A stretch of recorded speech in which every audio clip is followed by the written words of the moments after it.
United by 1-0. A score that did not reflect a true compression of the game, because United for the first time in a very long time did play beautiful football. From beginning to the end, United exerted so much pressure to the extent that I thought that United should have won the game. Tactically, they were astute, they were aware of the situation. Individually, they were brilliant. Brian Bremo was brilliant. Matheus Cunha was great. The goalkeeper had a bit of a problem, because you see, one thing about the English Premiership is the fact that referees do not protect goalkeepers. So if you're a goalkeeper playing in the English Premier League, you would have to know that physicality is allowed. The game is very physical, and the goal that Bayenda conceded from a corner kick is absurd. The absurdity of conceding that goal is what made United lose the game. Because if you think that the referees are going to protect you as a goalkeeper in the English Premier League, then the facts are lost on you. Because without that, United would have gotten the win. And one thing that I find problematic with the United setup is the fact that even in their 5-3-2 system, there is a disconnect. There's a disconnect. When Benjamin Sesko came into the game, they were not able to feed him very well, because as a focal point, as a centre forward who thrives playing as a lone striker or plays closer to the post, the midfielders should have been able to feed him. And for the 25-30 minutes that he came to the game, he had only 2 opportunities to get close to the goal line, which to me I think was very, very poor. But on the whole, for the 90 minutes, United did play very well. For the first time in a long time, United had the greater possession. They created the more chances, limiting Arsenal to just one shot on target for 90 minutes. For 90 minutes. And not just that, the players were magnificent. The players were great on the day. Technically as well, Ruben Amorim did something that from the beginning that I thought was interesting. Allowing Doku to go a bit further upfield, aiding in the attacking play, and also being defensively very sound and aware. Being aided by Mason Mount when they started, making it difficult, very, very difficult for Arsenal to have an outlet on their right flank, thereby taking away Saka from the game. And for 90 minutes, Saka did not have an influence, not even one influence on the game. So that is how the match went against Arsenal. And it is quite funny, and I can say confidently that if United did play like this in the subsequent matches, then they are going to have a really, really good season. And then we move to Chelsea, where the world champions, just back from winning the Club World Cup, and in their first match against Crystal Palace, a match that I knew was going to be difficult, they drew goalless, 0-0. And on the day, Chelsea was poor. Even though they laid out in their traditional 4-3-3 system, Crystal Palace did give them a serious match. And averagely, all the players did not perform. The goalkeeper did quite well, but the rest of the team, from the defenders, the midfielders, and the strikers, they did not come to the party, especially Cole Palmer. Because even when the team is not functioning, as the main player, as the marquee player that drives the team forward, at least he should have done something. But on the day, he was lost. And the question is going to be asked, does he have the consistency to take Chelsea to the next level? And the next level is not winning the FA Cup. The next level is not playing very well, but the next level is winning the EPL. Has he got the temerity? Has he got the capacity? Has he got what it takes? Like what Eden Hazard did, taking Chelsea to the next level, winning the winning the Europa League, and then winning the EPL.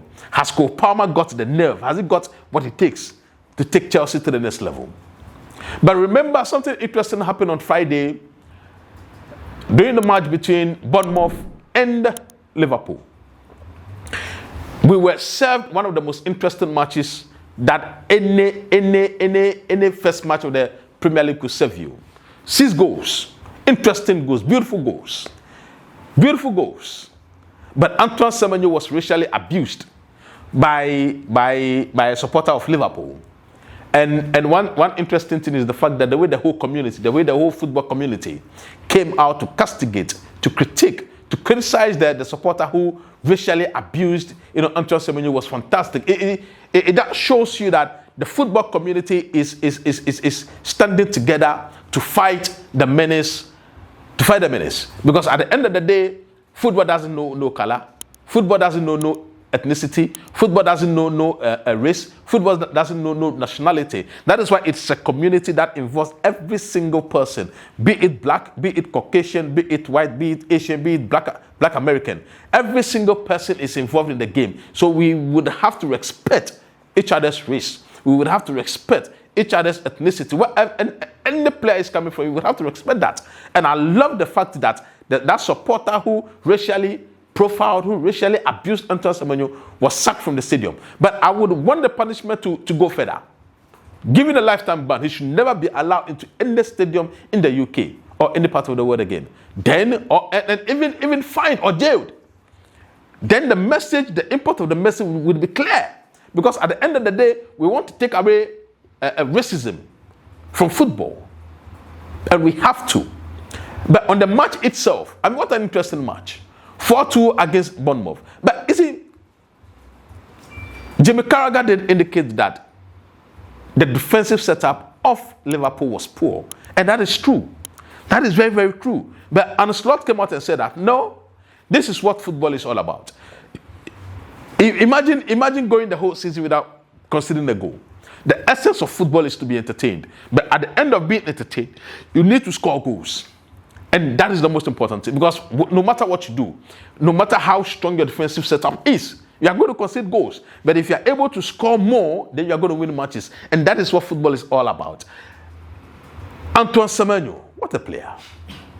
What a player. Because for him to have run the whole length of the pitch, the endurance level that one needs to have to run the whole length of the pitch, to be able to get that goal against Liverpool. And no wonder Liverpool wanted him for this season.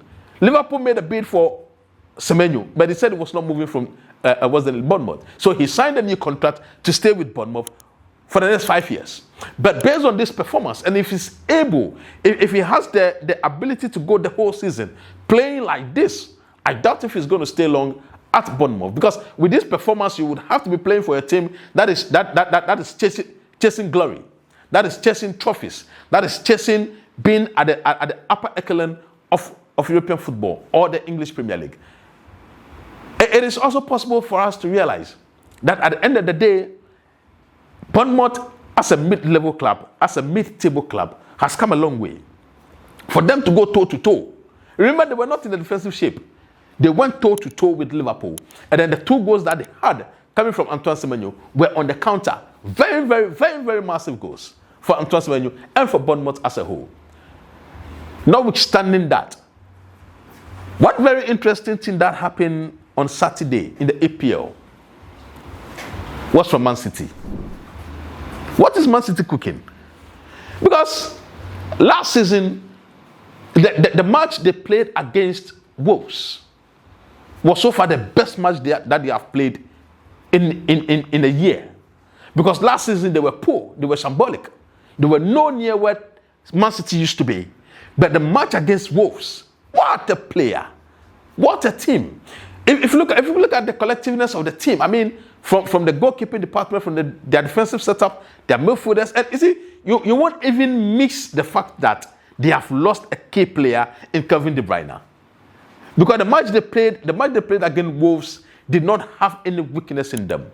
Scoring goals, not considering a goal. It just tells you that they are prime. Man City is prime to challenge Liverpool for the EPL title. And Erling Haaland is back to his best. Erling Haaland is back to his best. Nobody, you see, you can't take anything away from Erling Haaland. You understand? I mean, as a centre forward, as a striker, you might say that he's not a very good player. He's not that technically gifted. But what is the essence of being technically gifted if you're a centre forward and you score goals? At the end of the day, if a striker can get you 20-25 goals in a season in the EPL, that striker is top-notch. And to the extent that he gives you more than 25 goals a season in the EPL, you don't need a technically gifted player. The most important thing is that you need to score goals. And that is the essence of being a striker. And scoring 2 goals on the opening day of the championship tells you what is going to be at stake. Remember last season, he got 23 goals. Even that 23 goals, people said that he had a poor season. So if a striker was able to get 23 goals, That is the most some have ever scored in the season, in the EPL. But he gets 23 goals. But even on that basis, the criticism is that he had a poor season last season. So imagine if on the first day of the season, he gets 2.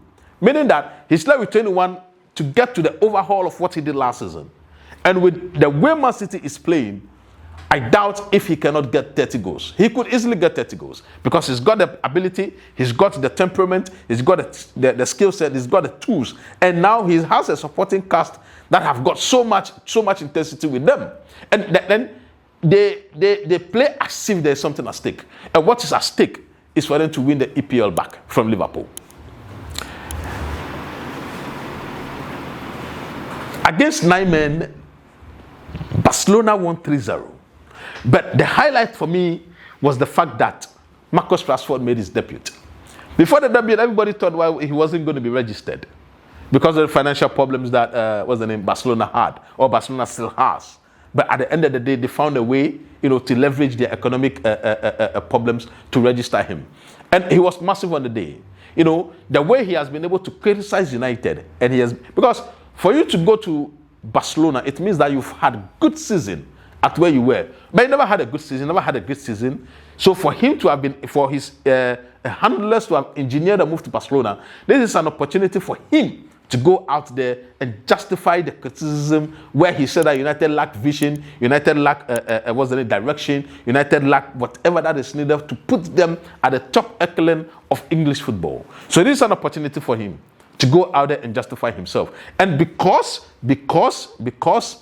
Barcelona is now direct, they play direct football, he's got every tool, because he's Arsenal, he's got pace, he's direct, something that's going to inure to his benefit. And the way Barca plays is also going to add to his potential. Away from that, what we have to understand is that there are rule changes in the game. And currently, one interesting thing is that a goalkeeper must not hold the ball for more than 8 seconds. The moment you hold the ball for more than 8 seconds, you concede a corner kick to the opposition. It is interesting. But what is your stake? What is your take and your stake on the rule change where a goalkeeper should not hold the ball for more than 8 seconds? I know it might be a bit tough though, but goalkeepers hold on to the ball too much, especially when they are leading and they want to waste time. So to me, I think that justifiably, it is great, it is good, so that the flow of the game will be enhanced. Because the essence of football is to enjoy it, not to endure a goalkeeper holding on to the ball for more than 8 seconds. I would love to hear your comments. I would love to hear your suggestions. But at the end of the day, make sure that you put in your comments and your suggestions. And don't forget, Beyond the 90 Minutes brings you every single action, tactically, technically, concerning every single European championship for you. Stay tuned.